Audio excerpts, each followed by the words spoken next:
Welcome to episode 4 of the YAHOWAH blog on solving puzzles. I'm your host, Craig Winn.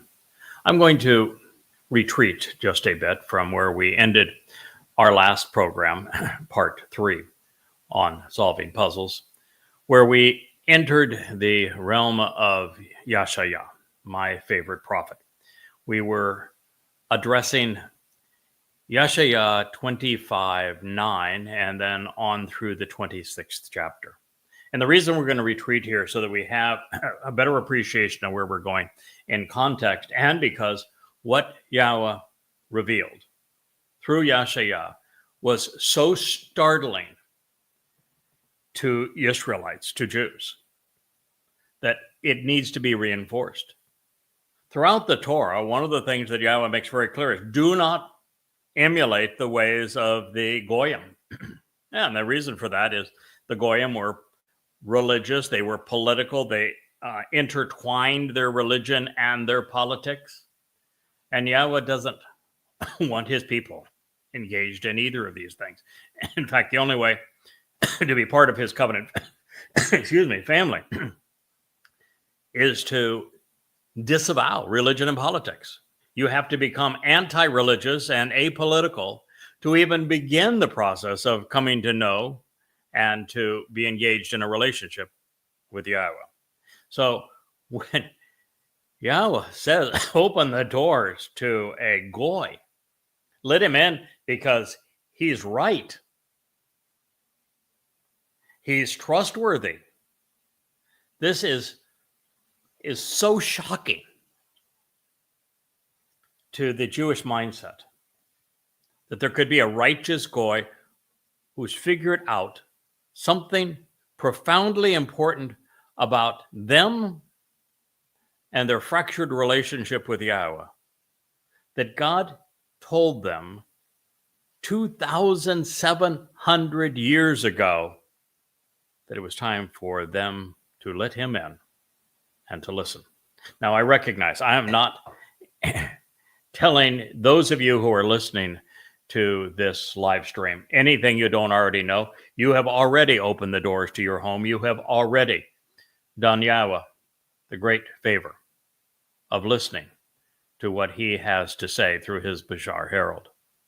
But because this is so profoundly important, so timely, so essential to the very survival of Israel and the lives of Yehudim, on God's behalf and on their behalf, I'm asking you to share it. Please subscribe to those channels. If you're on X, click in as someone who is following.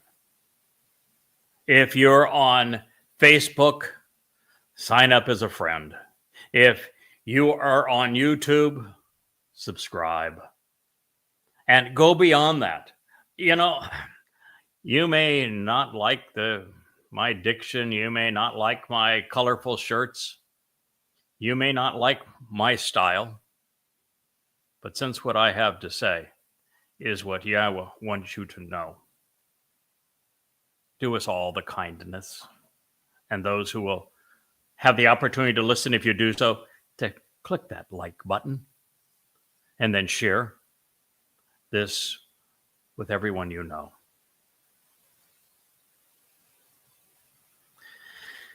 This is Yahweh.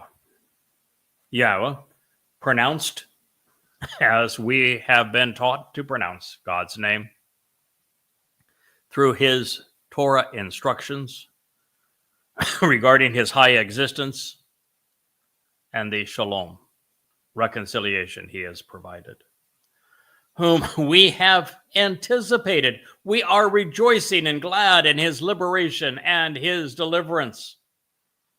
Now, as I have shared on not one but 2 programs previously, there isn't a single Yisraelite, not a single Yehud on planet Earth that would have been able to make this declaration that they were anticipating Yahweh's return and that they were expecting to rejoice and be glad in the liberation and the deliverance that God is providing to them, had it not been for the realization that Yahweh chose, equipped, and inspired a goy, his Nakri, observant foreigner, to bring this message to you, to reintroduce Yahweh's name, to reacquaint God's people with their Messiah and King, indeed, with the very Passover lamb that fulfilled Pesach, Matzah, and Bikurim, and with the timeline, such that they would know precisely when God is returning, so that they can be there to make this declaration. That was Yeshaya 25:9. During this day, they will sing this song in the land of Yehudah. Our city has been empowered and is strong, becoming a place of salvation, protected and fortified. These 35 books that sit on the shelves behind me were written for a singular purpose: to call God's people back home. And home for God's people is in Jerusalem, Yehudah, Israel.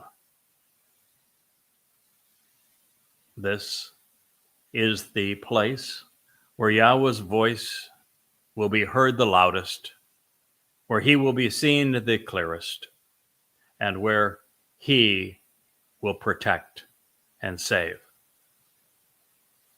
a surviving remnant of his people.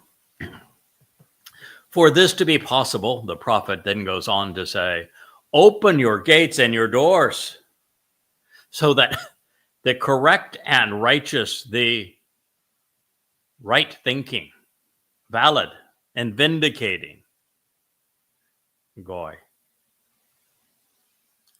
goy sadak, who has been observant, shamar, and is trustworthy, umun, may enter, bow. What could be more important than this? Here you are, Israel. The whole world has turned against you. Muslims, 2 billion strong, are amassing around you and threatening to eradicate you, to exterminate Jews, to wipe Israel off the face of the earth. And you're getting it from both sides, from secular, liberal progressives and for fundamentalist religious Muslims. A couple of billion of each worldwide. And with all of these attacks, your thought might be, well, let's close the doors, let's close the gates, let's protect ourselves from all of those who wish to destroy us. And yet in the midst of this, knowing that you're listening on the cusp of the time of Israel's troubles, with the whole world having turned against you, the recommendation of Yahweh is to open your gates and doors. You know, you made yourself vulnerable when the flood of Alaska terrorized, mutilated, abducted, raped, committed acts of mass murder in southern Israel just a little over a year ago. With your fences up high, with your gates closed, they ransacked Israel savagely. And this time, the very God who created the earth, who formed this covenant relationship with you, who inspired these prophets in your language among you, is telling you to let down your guard. You know why you need to let down your guard? At the point where you have, well, the good Muslims amongst the 2 billion Muslims that are calling for your demise? Because you can't win with bullets and bombs. because the IDF cannot protect you from this foe. They have been in Gaza over a year. They have bombed it into the Stone Age, and yet there are more Islamic jihadists in Gaza now than there were before they began, something that I predicted on the morning of 10/7/23. So God is saying this time, bullets and bombs aren't going to do the trick. Fences didn't work, and they're not going to work now. Your only chance, Israel, is to open up to the truth. Open up to Yahweh's message delivered by his Nakri, observant foreigner. It is the only solution, your only salvation, your means to be delivered from your foes and from yourselves. You need to open up to the truth. Because a correct and righteous goy, one who is of a different ethnicity but is valid and vindicating, as a result of having been observant, closely examining, and carefully considering what is trustworthy, may enter. Please, now that I'm in your home, now that I'm part of your lives, share this program with all who can and will listen. It is for all Yisrael, for all Yahudim, and it is for all Goyim who care about Yisrael and who stand with Yahudim.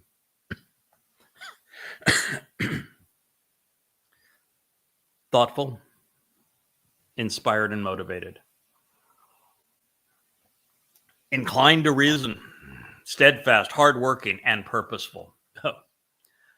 I may have my faults, but these are among my assets.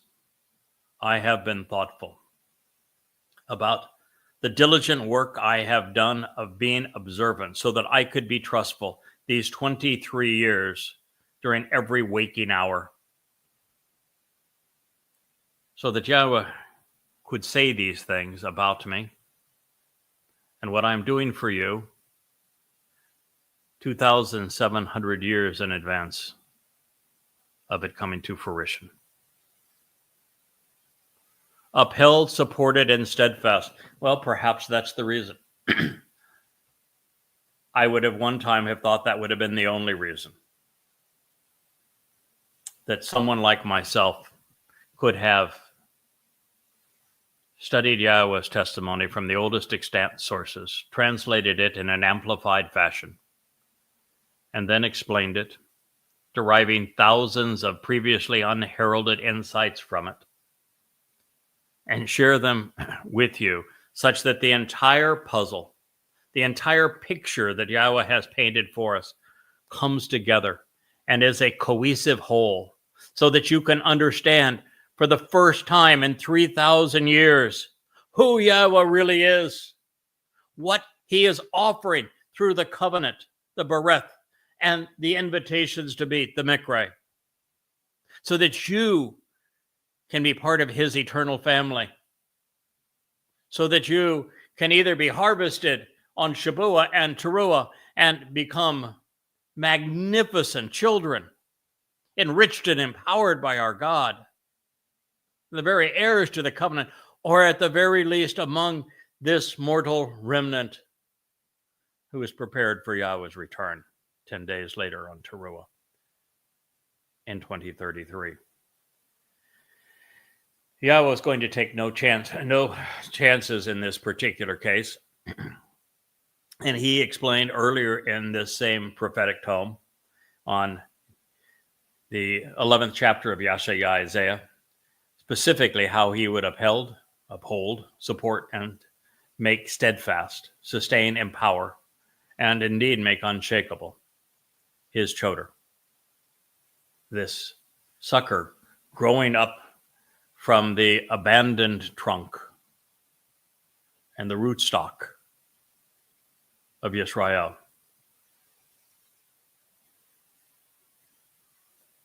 You watch over and protect the one who is completely devoted to reconciliation.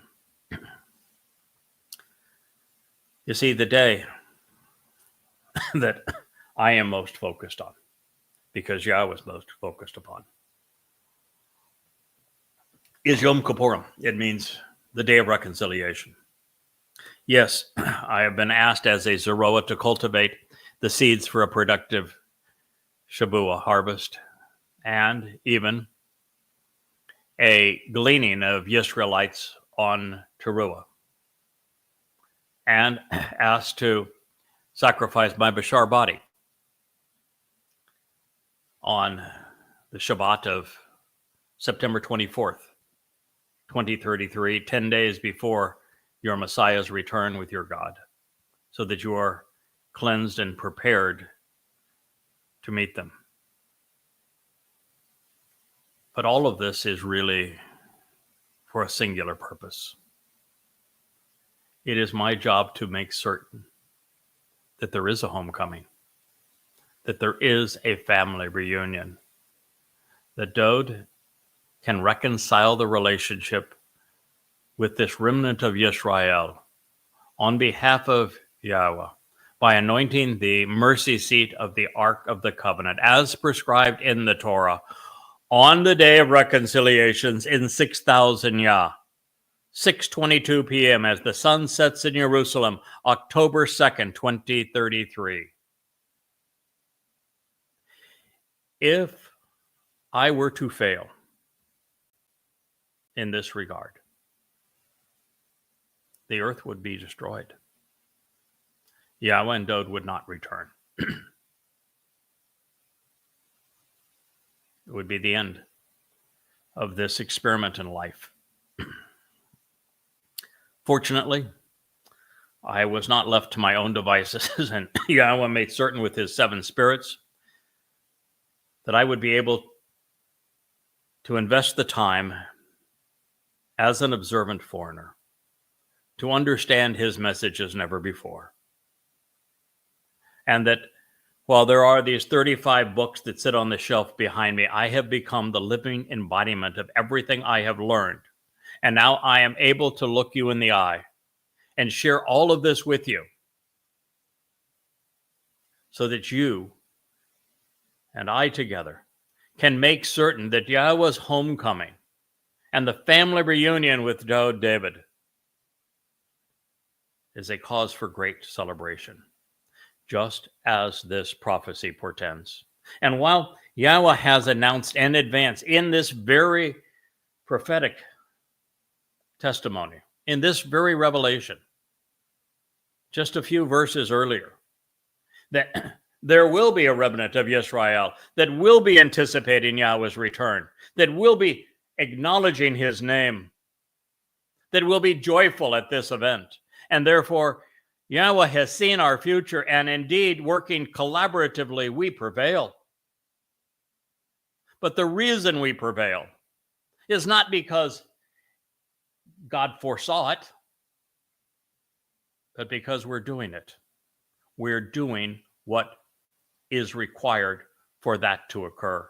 We're investing the time, the energy, the passion, all of the skill that our intellect can provide to boldly, plainly, clearly articulate this message so that you know it, so that the celebration of Yom Kippurim in year 6,000 Yah in the 120th Yobel year is joyous indeed. We will prevail. And many of you will be there. And some of you will help us awaken ever more Yisraelites and Yehudim for this great celebration of family and of life. My buddy, and I cannot help but call Isaiah my buddy. I'm not trying to make light of the great importance of his mission. But so much of Yashaya is devoted to explaining how to perform as the Choder, as the final Zeroah, as the Bashar, as the one heralding this message. He is the one who wrote the textbook inspired by Yahweh on how to do this job. And he is also the one who explained in this same textbook how you should respond.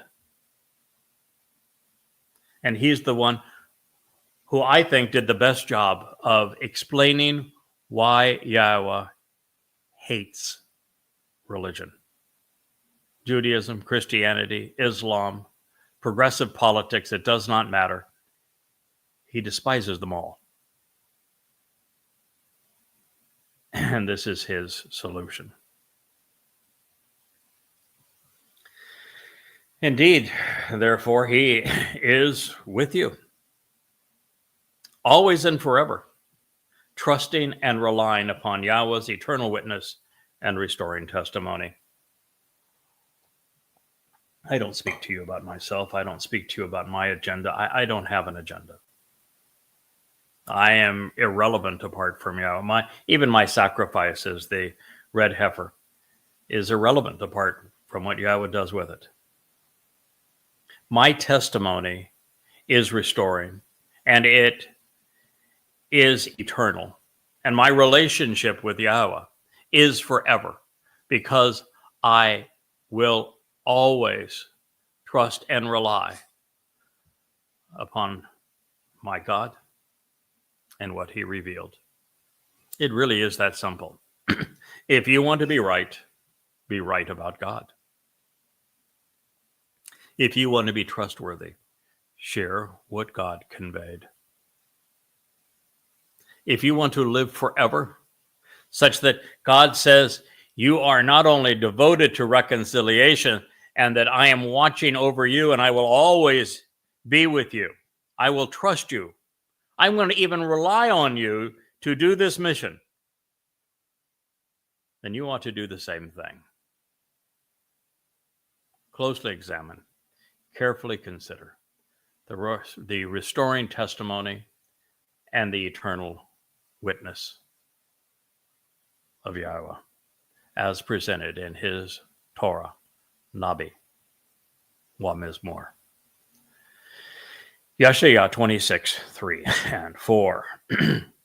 The way of this correct one, the one who is right, the one who is valid and vindicating. It's honest. It is in complete agreement with the standard. He is upright, reconciling, and correct. You have made it possible for the direction and teaching of the one who is stock. Right, correct, valid, vindicating. To be straightforward and on the level. Yashaya 26:7. You may be screaming in the back of your head, there is no way that the creator God of the universe is communicating through a lousy goy that's got a scratch and a tickle in the back of his throat and needs to drink iced tea just to be able to communicate with you. You may say, no. There's not a chance that God would have stooped so low as to pick you. If he wanted me to know that he should speak directly to me, he should speak through somebody with credentials, somebody with a flowery resume. No. What part of his story don't you get? How many people did Yahweh reveal the covenant to? The answer is one. And he wasn't much of a guy either. It was to Abraham. Yes, Sarah was there as a witness. But he revealed all of this to Abraham. All the narrative is with Abraham. And Abraham was a scallywag. I mean, he twice pimped out Sarah for sheep. You know, I'm here to tell you, he wasn't the brightest tool in the shed either. One person. One. Do you think that Yahweh picked Noah because of his prowess and building ships? Or was it some other reason? Like he was living apart from religion and politics. And he was the only person on the planet that was willing to listen and do what God asked. When Yahweh heard that his people were in trouble, that they were being abused and acts of genocide were being perpetrated against them, did he go out with an all-points bulletin and say, I need an army, I need kings, I need leaders of men to go rescue my people? Or did he pick a 80-year-old shepherd grazing sheep in the hinterlands of the desert environs of Arabia who stuttered?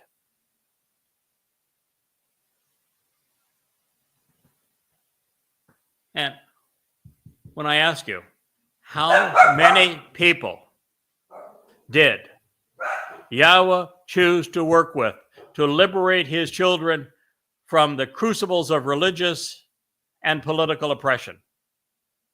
If you tell me 2 or 3, then you don't know the story. Because when Miriam came up with Aaron and said, you know, we can speak for Yahweh too, he plagued her with leprosy. No.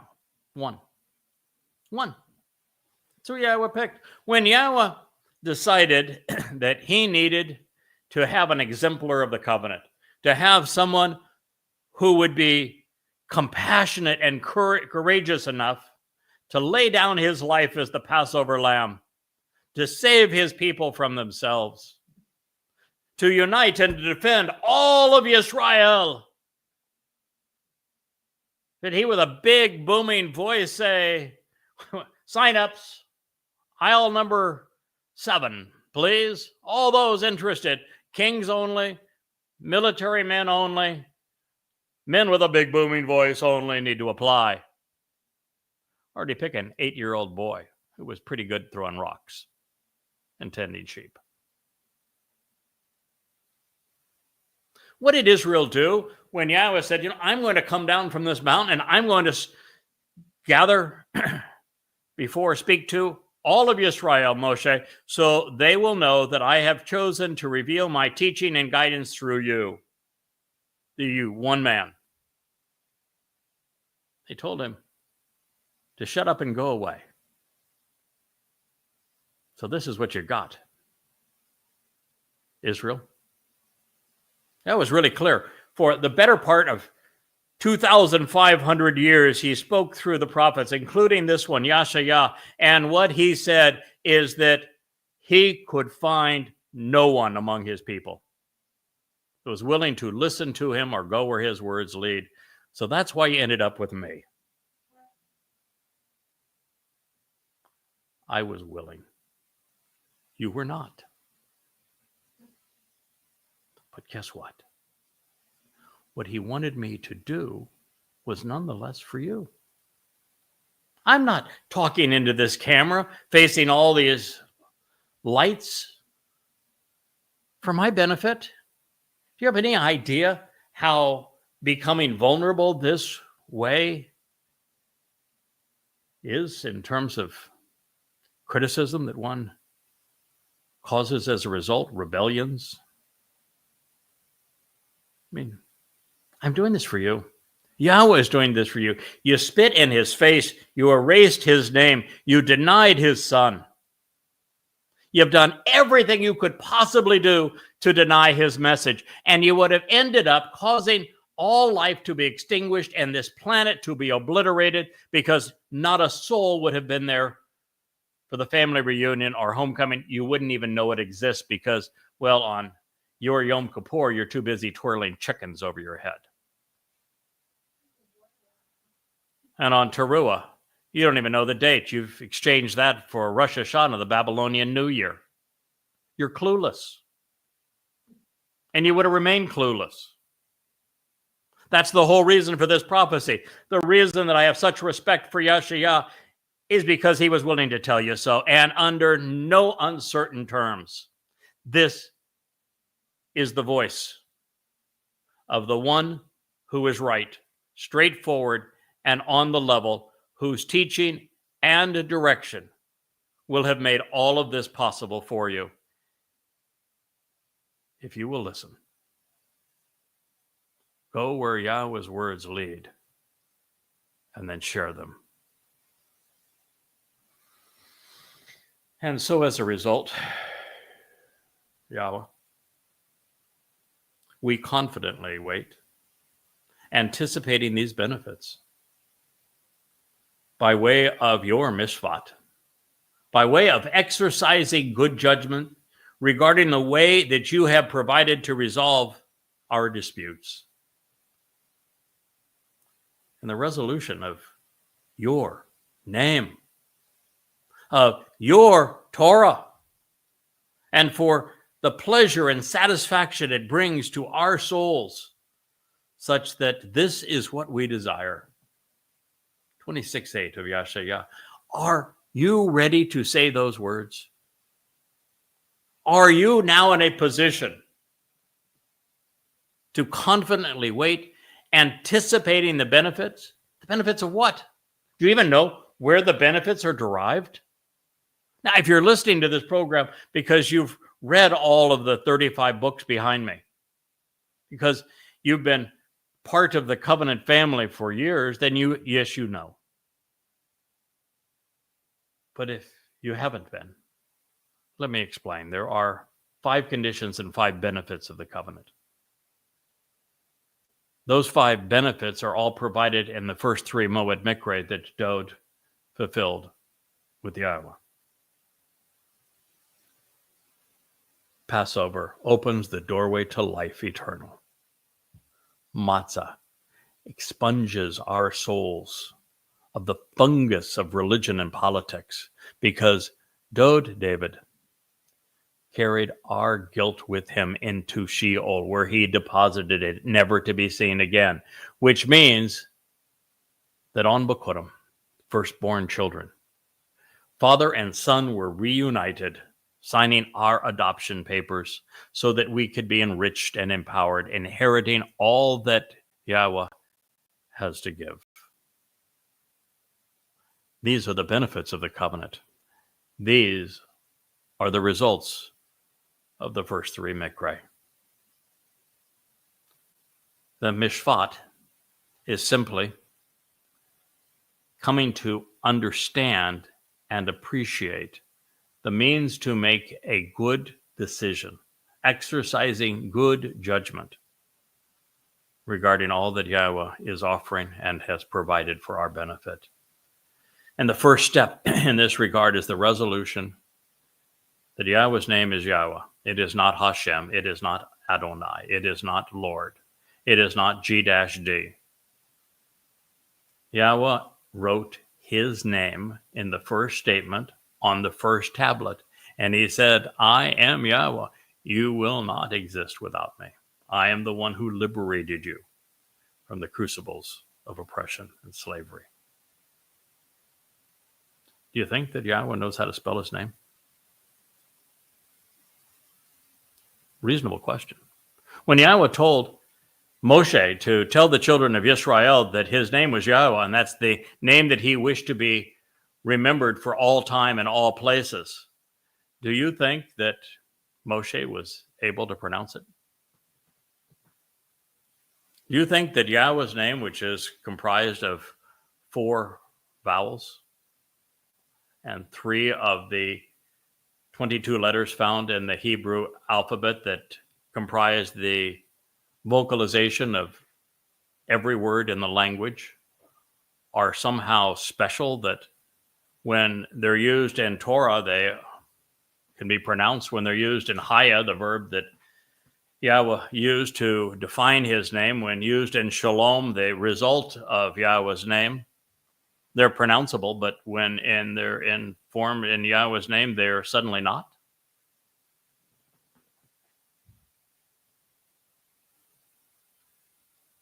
You know that the rabbinic types, particularly among the Haredim, are insistent that they're too busy studying Torah to lift a finger to do anything productive in their lives or to defend Yisrael. They, however, won't bother to say Yahweh's name, and yet they claim that they're providing a service to the God whose name they have erased. Doesn't make much sense, does it? And the Torah they claim they're studying isn't the one that would be under this classification, speaking of Yahweh being Yahweh's Torah. No, it is their Talmud, which these arrogant scum have used to elevate the credibility of their arguments.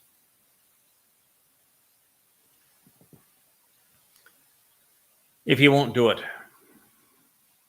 based on good judgment, based upon Yahweh's name, based upon his instructions and guidance in his Torah, then at the very least, do it for your own satisfaction. Yeshayah 26:8. But with so much to share, so much to learn, and now with so little time, Yeshayah asks, through whom will he teach and then make openly known? Yara will he deploy as a source of guidance and instruction. With Yara serving as the verbal root of the noun Torah. Perhaps you've heard of that before. Has anyone told you that Torah does not mean law? The Torah is based on Yara, which is the source of guidance and instructions, teaching and directions. Through whom, you previously said it was through a single goy. Through whom? Who is that goy? That he will teach and then make openly known by the means to exercise good judgment and to become aware of the relationship. Have any other candidates out there? Anybody who's been doing it for, 2 decades? It took that long to write these books, and without these books, I couldn't be talking to you. Anybody else out there? And if there is, hallelujah. But because there isn't, hallelujah. And through whom will he provide the ability to understand, Bien? There are a lot of things that I have focused on over these past 2 decades, but none as vociferously as Bien. It is my favorite Hebrew word. It means to make connections between things. Bien is the path that one takes if they are capable of chogma. To transition between knowing, which is achieved by closely examining, carefully considering, being observant, and being understanding. It is only when you are able to explain what you're reading by sharing how the entire puzzle is solved when the proper pieces are put in their proper context, and then the proper perspective and proper framing all provide a portrait that God has painted for us. Bien is how you solve the puzzle. And so through whom will he provide the ability to understand this message?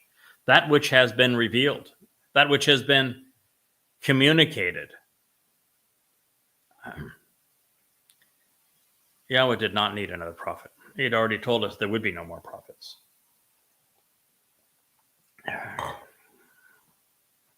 Another prophet would have been counterproductive. Well, first of all, it would have contradicted something Yahweh said, so that wouldn't work. But beyond all that, there was not enough time from the beginning of our relationship together for me to be prepared to do this and then write down the data dump that Yahweh would have provided prophetically to explain what's going to happen in the next 20 years with the ability to prove it by those events playing out as predicted, but yet in time that those who now have the evidence that it was a prophecy could capitalize upon it without having died previously. You follow that? If you didn't follow that, then it's for darn sure you wouldn't understand the whole concept of a prophet. It would have been counterproductive. What was productive is for Yahweh to convey the realization, as he has right here, that everything his people needed to know to be right with him, to know his name, to understand the benefits of the covenant, to participate in the Mikra, to be there and to celebrate Yom Kippurim, were all provided by his prophets long ago, between 2,500 and 3,500 years ago, put in writing to be observed, to be known, to be understood, to be shared, to be trusted, relied upon, and acted on. That was the better approach, and Yahweh knew it. And that is what he has said here. Through whom will he provide the ability to understand this message, which has been revealed and previously communicated, so that he will realize what's going to occur. And I can tell you what's going to occur long before it does, so that you can capitalize upon it. Those who are being weaned from milk and who have just been taken from the breast will be the beneficiary. Those who have grown up, formed a backbone, replaced gobbledygook with intelligence, had the courage and the passion to join us. The whole Shabuah harvest is of standing grain, of mature participants in the covenant family. You don't have much time now to grow up. So I'm going to give you both barrels as fast and as furiously as I can provide it. We're going to be here every day, at least 2 hours a day, sharing Yahweh's message with you. To the contrary, in 28:10 we read, it is instruction after instruction. The terms of what is being offered and the conditions of what is expected, line after line in another language. A little bit of guidance from one location, more teaching from another place. Yes, if you listen to Solving Puzzles, episode 2, you realize we covered that. Everything I'm sharing with you is review. You know why? Because this is important. God needs, I need, Israel needs, Yehudim need you to transfer what we're talking about now from short-term memory, and boy, that was really entertaining. What a bold concept, to long-term memory. And then to act upon it so that it's literally part of the fabric of your life. That you go even past understanding it to living it. And the only way we can accomplish that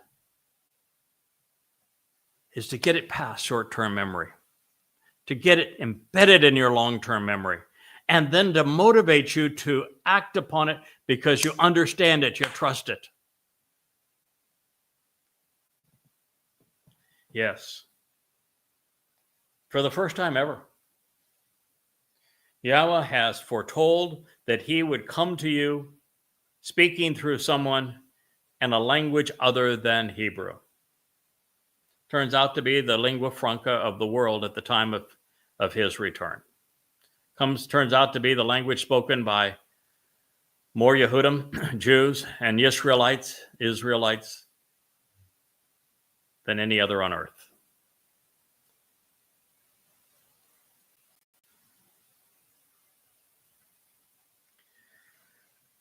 In a short period of time, now less than 9 years from now, and only then, just 10 days before the Messiah's return, the remnant of the children of Israel must be prepared. They must finally come to their senses, and for that to occur, we have to make great progress between now and then. We must afford Israelites and Yehudim reasons to disassociate from Israeli politics and Judaism, to realize that rather than closing the gates and having the IDF circle all around so as to pretend, to create the pretense of protection, which did nothing for them the last time. It was, 12 hours before the IDF even responded. That you'll open your doors, your hearts, your minds, and let Yahweh's Nakri, observant foreigner, in. Because the defense of Israel is not in bullets and bombs. You will manufacture more Islamic terrorists than you kill. It is in words wielded wisely. And if you want to be wise with your words, you have to know Yahweh and have an appreciation for what he revealed to you. And that's only possible when you begin the process by walking away from politics and religion. Progressives and socialists, the religious and political, the conspiratorial and patriotic, particularly the militaristic, including every remaining Christian, Muslim, and Haredim, will actually have to be removed for Yahweh to restore the earth back to the conditions found in Eden. Purged of religion, Yehudim will be celebrating the Shabat in an entirely different way. With the Talmud gone, this will be Yahweh's first opportunity to present his Torah to his people in such a way that they not only understand it and can respond appropriately, he has promised to write it right into the fabric of our lives. And that is why God is asking you to open up your homes to this goy, something that you probably would not have otherwise even considered. Without this song being sung, without Yashayah's explicit endorsement and Yahweh's sponsorship, and especially after having been harassed by Gentiles for a millennia under the Roman Catholic Church, under Imperial Rome, by the Assyrians and the Babylonians and the Egyptians, and of course, by crazed Muslims. Millennia after millennia, I realize it's hard to let down your guard. But this is the only way. It is your last chance. So as the infants grow into mature adults, God is telling us that even then someone needs to be teaching them. And that is not going to, they're not going to stay as suckling babes forever. It's time to grow up. Yahweh is putting his people on notice that there is a lot for them to learn and a great deal for them to accomplish. There are instructions, terms and conditions, line after line, that must be appropriately translated and explained in the language best known to these Yehudim. As is the case with every question posed by one of Yahweh's prophets, Yahweh knows the identity of his witness and teacher. Of course he does. He has offered him his 7 spirits. He predicted the arrival of the Towrah. He knows that he will be the third and final Zeroah. He is aware of this man being his Nachri too, his Kol voice, his Bashar herald. And that is where this gets especially interesting, because Cha and Ka have a light and dark side, as I shared with you in our last program. While they are perfectly suited to describe the message that is contained in the Yahowah branded books that are behind me at YADAYAH.com, those stubbornly singing the sour notes right to the very end are part of the chaff that must be blown away. The prophet said, inspired by Yahowah, for indeed with foreign lips speaking a currently unfamiliar language, and in a future foreign tongue, he will continually speak about these particular people and his family, to whom, and to show the way to the benefits of the relationship, he is actually and actively expressing on their behalf. This will provide spiritual tranquility, indeed contentment, for those who are seeking to be nourished and to recuperate. This is the means to find relief. This is the only solution for the next wave of Islamic terrorism and the growing tsunami of anti-Semitism sweeping across the globe. But the prophet knows, and therefore said, but many will be unwilling. They will not listen. They will not shama.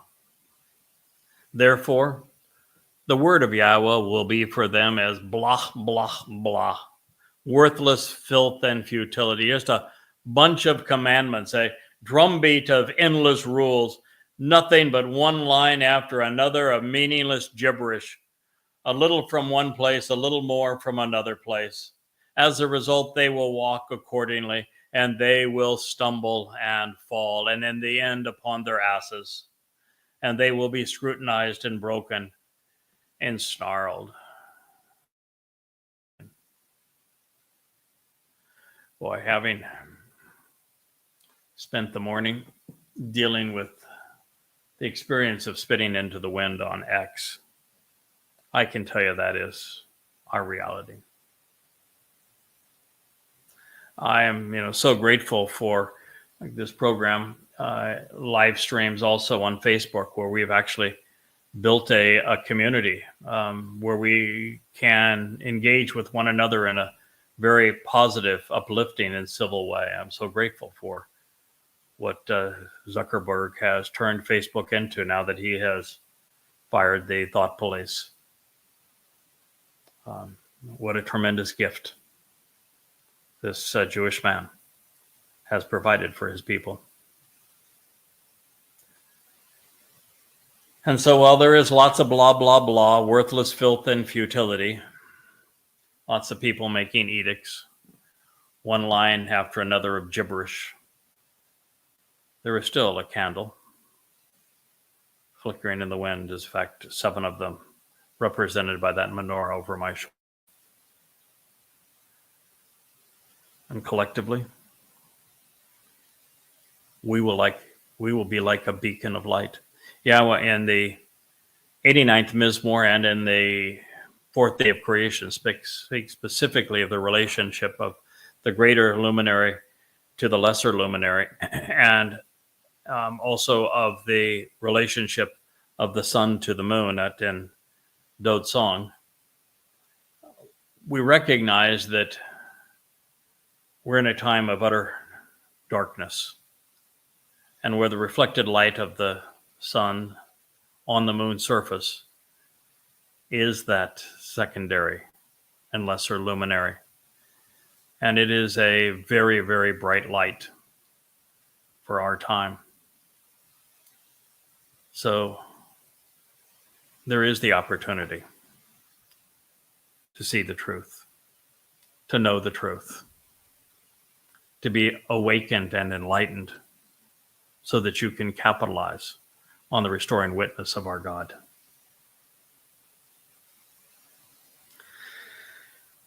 The prophet therefore says, listen to the word. Shamar Dabar. Good advice. Of Yahweh. You braggarts, using derisive language to rule over the people for your benefit in Jerusalem. God has the number of the rabbis, and it is a wrong number. The sooner you realize that, Yisrael, the closer you'll be to engaging in a relationship with Yahweh, listening to God's testimony for the first time, avoiding being abused by the braggarts who are misleading you for their own benefit and acclaim. Indeed, you have said, we have made a covenant with the dead. And so in the company of Sheol, we will act upon this agreement received from the writers from long ago. Therefore, during the overwhelming chastisement, it will pass through and not affect us because we have arranged lies, deceptions, and delusions is our refuge. Yeah, the rabbis have even gone so far as to deny Shamaim and Sheol. But their deception will not protect them from it. They will all endure it because of what they have done. Misleading God's people for this long in this way comes with a consequence. In these false claims and upon this dishonest witness, we will hide and conceal ourselves. Well, that's what they may think, and that's what they have done. But we are now here to hold them accountable. Well, Yahweh has shown his hand. He has revealed his plan. He will deploy and equip a Nakri, an observant foreigner, to warn and protect his people. He will not only cultivate the final harvest, but will also serve Yisrael in ways they cannot even imagine, particularly the final remnant as they fight for their very existence. As a result, Yahweh will take a stand to establish and restore, consistent with what occurred on Mount Peratzim of breaking free. Like the Amak, the profound implications of Gibeon, of lifting up.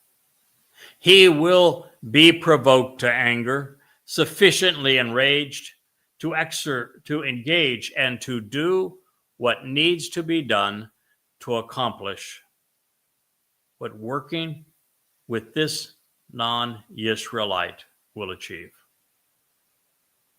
Furthering his work with the Nakri, the observant and responsive foreigner who is serving with him. Yisrael, did you hear the words of your God? Can you accept them? Can you act upon them? Can you benefit from them? Or is the millennia, the centuries of deceit and beguilement from your prior political and religious leaders, does it have you so confused, so beguiled, so out of touch with reason that you would squander this opportunity? As a result, Yahweh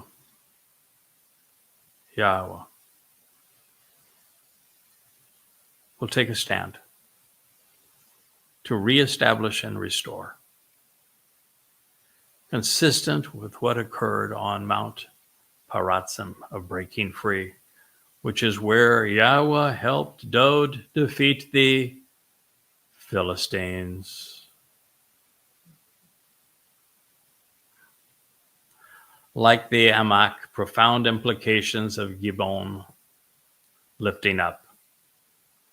The site of another decisive victory against the Philistines under the shadow of the recently returned Ark of the Covenant. If that doesn't get your attention, what do you need?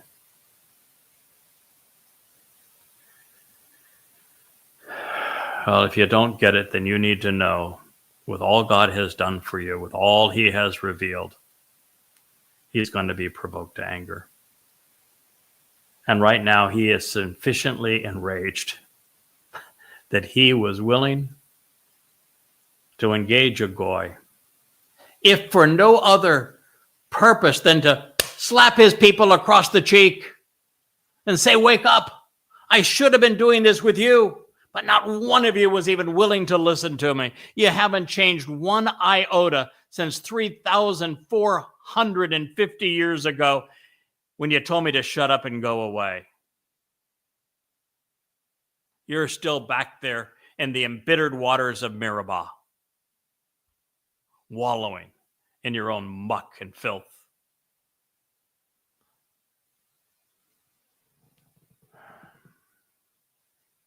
So I decided to engage and to do what needs to be done, working with a non-Yisraelite, Zar Ma'aseh Hu, furthering his work with the Nakri, the observant and responsive foreigner who is serving with him. Thank you, Yahowah. I hope, Yisrael, you are appreciative of what your prophet revealed and of what Yahweh did, such that you could have his entire scroll, every word that he wrote, preserved for you in the great Isaiah scroll. Also, that you could verify for yourself that what he is revealing to you through me is valid and true. With his people, having precluded themselves from working with God, Yahweh turned to a Nakri, an observant and responsive foreigner, to convey his message. And what was once an act of necessity, without any other option, has turned into a valued and productive relationship. I may have been the last choice, the only choice, a choice made by default. But I have honored that choice. I have devoted my life to this cause. I have served Yahweh and continue to serve him with distinction. And if that were not so, he would not have said so. So now at this time, go about writing this against them upon a tablet or flat panel screen. Then inscribe it in a book. It will be for the last days, serving as an enduring witness. This is because they are a contentious and rebellious people. Mary. They're embittered, recalcitrant, sometimes even revolting. They are lying children, deceitful and mendacious boys, delusional and disappointing. Children who are unwilling to listen to Yahweh's Torah. Yeshayah 39. This is where we're going to pick up Yah's story in the 5th episode of Solving Puzzles. Are the pieces falling into place for you now? Are you getting a clue as to the portrait that Yahweh is painting of himself and of you? Do you understand why I was asked to put these pieces together and then share the result with you? I hope so. And I thank you for inviting us into your home, for listening, to the YAHOWAH blog. I am Yahweh's voice, your host, Craig Winn.